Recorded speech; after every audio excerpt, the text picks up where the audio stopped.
নমস্কার, শুভ সন্ধ্যা। আমি শ্রদ্ধা এবং হোসলার একজন সদস্য প্রিয়াঙ্কা গোস্বামী। আমার সাথে আজকে উপস্থিত রয়েছে শ্রদ্ধার প্রেসিডেন্ট তথা প্রভাস স্যার। স্যার কেমন আছেন? হ্যাঁ, ভালো আছি। আজকে আলোচনা হলো, শ্রদ্ধার মিটিংও হলো। মিটিংয়ে আমাদের অনেক কিছু আলোচনা হয়েছে। তার মধ্যে আমার মূল কথা হচ্ছে, আমাদের প্রথমে প্রশ্ন উঠতে পারে যে আমাদের শ্রদ্ধার মূল উদ্দেশ্য কি। আমাদের এই শ্রদ্ধার এনজিওটির মূল উদ্দেশ্য হলো, আমাদের সমাজে আমরা দেখতে পাই ফ্যামিলির মধ্যে, সমাজের ছোট্ট একটি অংশ হচ্ছে ইউনিট হচ্ছে ফ্যামিলি। সেই ফ্যামিলির মধ্যে আমরা দেখতে পাই, আর ফ্যামিলিকে নিয়েই গোটা সমাজ তৈরি হয়।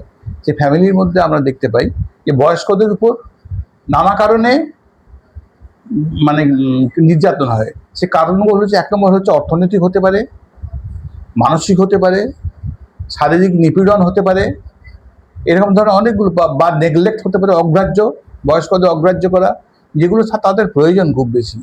সে এইরকম ধরনের আমরা দেখতে পাই। তা আমাদের এনজিওর মূল উদ্দেশ্য হলো, সমাজের বয়স্করা, আমরা এনজিওর যারা আমরা কাজ করি, তারা আমরা মনে করি এই বয়স্করা হচ্ছে আমাদের জেমস, আমাদের সমাজের জেমস বা মূল্যবান পাথর বলে আমরা মনে করি। এবং তারা থাকলেই আমাদের সমাজ গৌরবান্বিত হয়। তাদের অভিজ্ঞতার প্রতিফলন আমাদের সমাজে হলে পরে আমাদের সমাজ আরও উন্নতির পথে চলবে। সুতরাং আমরা চাই কোনোদিন তারা যেন অ্যাবিউজ না হয়, তারা যেন কোনো নেগলেক্ট না হয়। তারা যেভাবে নির্যাতিত হন, তার মূল হচ্ছে, এক নম্বর হচ্ছে নেগলেক্ট। কেউ হয়তো গ্রাহ্য করেন না তাকে, কখন খাবে, কখন ঘুমাবে, কি ওষুধ দরকার, কি শরীর খারাপ হচ্ছে, তারা কেউ গ্রাহ্য করেন না। অথবা আবেগে মানসিকভাবে তাকে ধমকি করা, মানসিক নির্যাতন করা, এর একটা কারণ হতে পারে।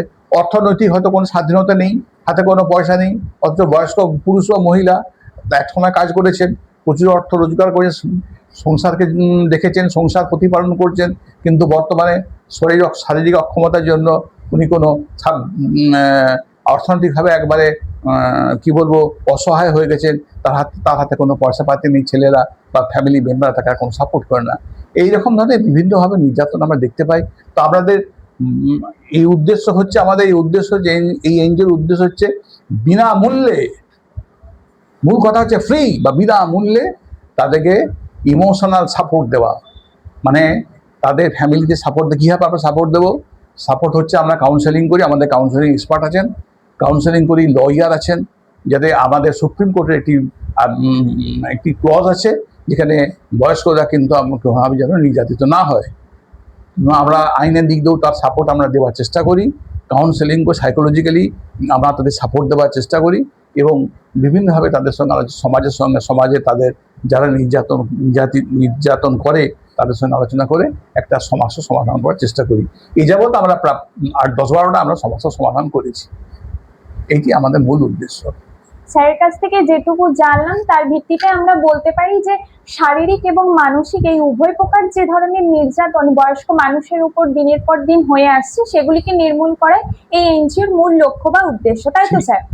এছাড়াও স্যার যেটা বলছেন যে বয়স্করা হচ্ছে আমাদের কাছে একটা মণি বা রত্নের মতো, তাদেরকে বাড়িতে রাখা মানে ভগবানের কাছ থেকে আমরা যে ধরনের আশীর্বাদ পেয়ে থাকি, বা ভগবানকে আমরা যে ধরনের মন্দিরে গিয়ে পুজো করি বা পূজা উপাসনা করে থাকি, আমার মনে হয় ভগবানের থেকে যদি বয়স্ক মানুষের সেবা করা যায় বা তার বৃদ্ধ বয়সে তার হাতের যে লাঠি হওয়া যায়, আমার মনে হয় একই সমান পরিমাণে আমরা আশীর্বাদ পেতে পারি।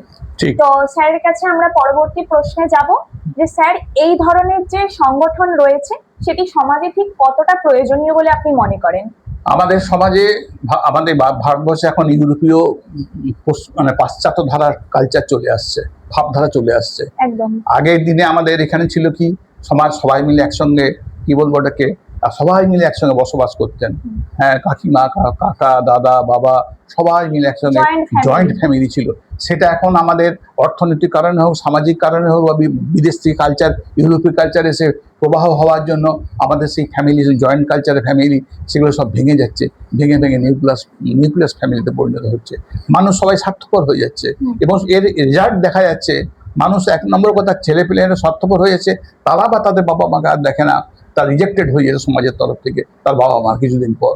এবং দেখা যাচ্ছে মানসিক পেশেন্ট মেন্টাল পেশেন্ট এইভাবে বেড়ে যাচ্ছে, যেটা ইউরোপে ঘটনা ঘটেছে। ইউরোপে দেখা গেছে এইরকম ধরনের মেন্টাল পেশেন্ট প্রচুর হয়ে গেছে, এবং তার জন্যেই ইউরোপের ধারাতে আমাদের যেমন বৃদ্ধাশ্রম সৃষ্টি হচ্ছে, মেন্টাল পেশেন্টগুলোর সেই বৃদ্ধদের আমাদের আমাদের বৃদ্ধাশ্রমে আমরা ওল্ড হোমে আমরা যেন ফুড করে দেওয়া হয়, সেই ধারা আমাদের এখানেও চলে এসছে। কিন্তু এটা ভারতের কোনো সংস্কৃতি নয়। আমরা ভারতের সংস্কৃতিকে ধরে রাখতে চাই। আমাদের সংস্কৃতি হচ্ছে জয়েন্ট ফ্যামিলি, একসঙ্গে থাকা, একসঙ্গে থাকার যে আনন্দ, যেটা যারা ছিল বা যারা আছে প্রাচীনকালে তারাই জানেন তারা কি আনন্দ। এই ব্যাপারে একটি বিশাল তর্কের বিষয় আছে, জয়েন্ট ফ্যামিলি ভালো না নিউক্লিয়াস ফ্যামিলি ভালো। একদমই স্যার, এখানে যে কথাটা বললেন যে জয়েন্ট ফ্যামিলির যে মজা বা আনন্দ সেটা বোধহয় নিউক্লিয়াস ফ্যামিলিতে পাওয়া যায় না। এবং নিউক্লিয়াস ফ্যামিলি বলতেই আমরা যেটা সর্বপ্রথম আমাদের মাথায় আসে সেটা হলো মা, বাবা এবং সন্তান। একটি সন্তানকে যখন ছোটবেলা থেকে তার বাবা বা মা দুজনই উভয়ই যখন লালন পালন বা পরিচর্যা করে বড় করে তুলছে, এবং ভবিষ্যতে সেই সন্তানটি যখন তার বাবা মাকে এরকম ধরনের কোনো বৃদ্ধাশ্রম অথবা সেই বাবা মায়ের পরিচর্যা না করছে, আমার মনে হয় সেটা সামাজিক অবক্ষয়ের দিকে এগিয়ে যাচ্ছে। এবং স্যার যেটা বললেন আমি স্যারের সাথে একইভাবে সহমত পোষণ করব যে আমরা বোধহয় ইউরোপীয় সভ্যতাকে অনুসরণ করতে শিখে যাচ্ছি। আমরা মানুষেরা এতটাই স্বার্থপর হয়ে গেছি যে আমরা ভালোটা আজকাল নিতেই চাইছি না, আমরা খারাপের দিকে ক্রমশ এগিয়ে চলেছি। তো স্যারের কাছে আমরা পরবর্তী প্রশ্ন রাখতে চলেছি যে শ্রদ্ধাকে যদি একটি শব্দে বর্ণনা করা যায় সেটি কি হতে পারে স্যার? শ্রদ্ধাকে যদি একটি কথায় বলা যায় তাহলে কি বলবো, বয়স্কদের কি বলবো, মানে আস্থা বা বিশ্বাস।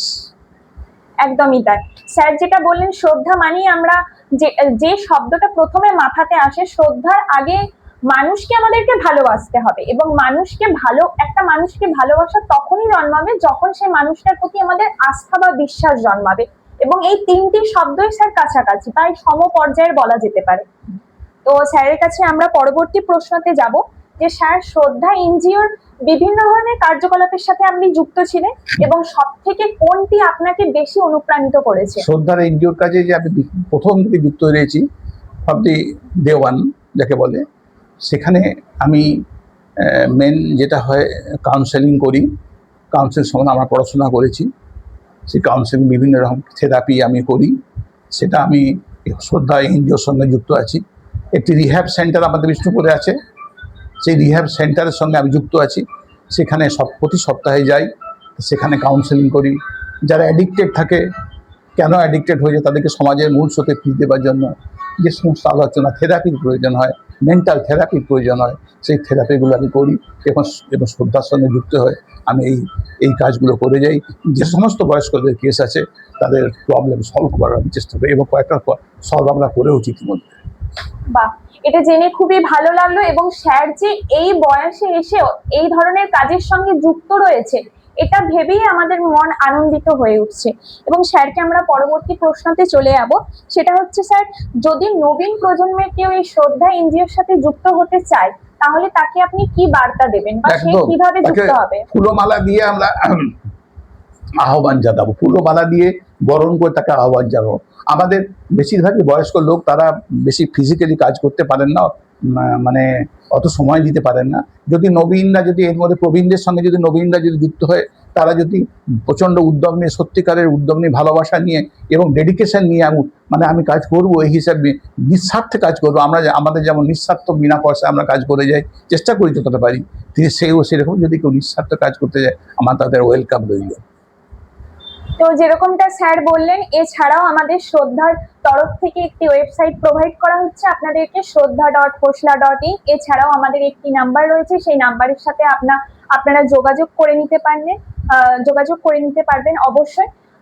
এবং আমরা আজকের এই ইন্টারভিউ তথা প্রশ্ন উত্তর বা সাক্ষাৎকার পর্বটি এখানেই শেষ করছি। আর স্যারকে একটি প্রশ্ন জিজ্ঞাসা করে শেষ করতে চাইছি, স্যার কেমন লাগলো যদি বলেন আজকের ইন্টারভিউতে? খুবই ভালো লেগেছে। আমি সকল কাছে শ্রদ্ধার বার্তায় পৌঁছে দিতে পেরেছি যে আমরা এই কাজে প্রয়াস হয়েছি। আপনারা তার সঙ্গে আপনারাও আসুন, আমাদের ইয়াং জেনারেশন যদি আসে আরও আনন্দিত হব। আমরা যে করতে পেরেছি এটা আমাদের বিরাট আমাদের সন্তুষ্টি, বা আমি কিছু করতে পেরেছি সমাজের জন্য, বিরাট আমাদের আনন্দ বা সন্তুষ্টি। তো জেনে খুবই ভালো লাগলো। তো আজকে পর্যন্ত এইটুকুই রইলো। আবার পরবর্তী সময়ে নিশ্চয়ই শ্রদ্ধার অন্য কোনো বোর্ড মেম্বারের সঙ্গে সাক্ষাৎকার পর্বে আমি আসবো। নমস্কার। নমস্কার।